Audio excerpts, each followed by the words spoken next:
નમસ્કાર, રાધે રાધે. ઓમ નમઃ શિવાય. ઓમ મહી પદ્મે નમઃ.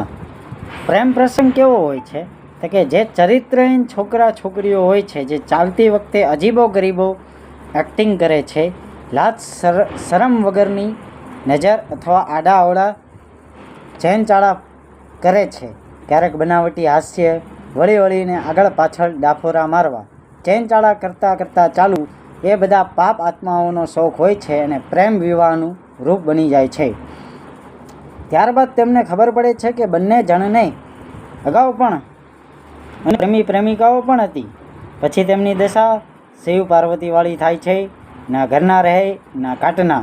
લગ્ન કરવાનો ઉદ્દેશ્ય માત્ર ને માત્ર સંતાન પ્રાપ્તિ કરવાનો છે. પછી પતિ પત્ની ભેગા મળીને પરિશ્રમ કરીને બાળકોનું પોષણ કરે છે, તેમના લગ્ન કરી દે છે.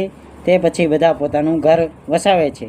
આના સિવાય પ્રેમ વિવાહ કરવા સમાજમાં અશાંતિના બીજ વાવવા બરાબર છે, સમાજને બગાડવા માટેની ચિંગારી છે. માટે આ વાતનું ચોક્કસ ધ્યાન રાખવું કે સમાજની મર્યાદામાં રહીને કુટુંબની અને માતા પિતાની આબરૂઓને ઠેસ ના પહોંચે એ પ્રમાણે લગ્ન કરવા જોઈએ. બરાબર. બાકી તો શું છે કે અત્યારે તો આખી દુનિયા લવ મેરેજ કરવામાં પડી છે, પણ એવું ના હોય. તમારે શાંતિથી બંને પરિવારની સહેમતીથી લગ્ન કરવા જોઈએ. મારા મંતવ્ય મુજબ એમ કરો તો બંને પક્ષ ખુશ રહે. વાત સમજાય તો લાઈક કરો, કોમેન્ટ કરો, સબસ્ક્રાઈબ કરો.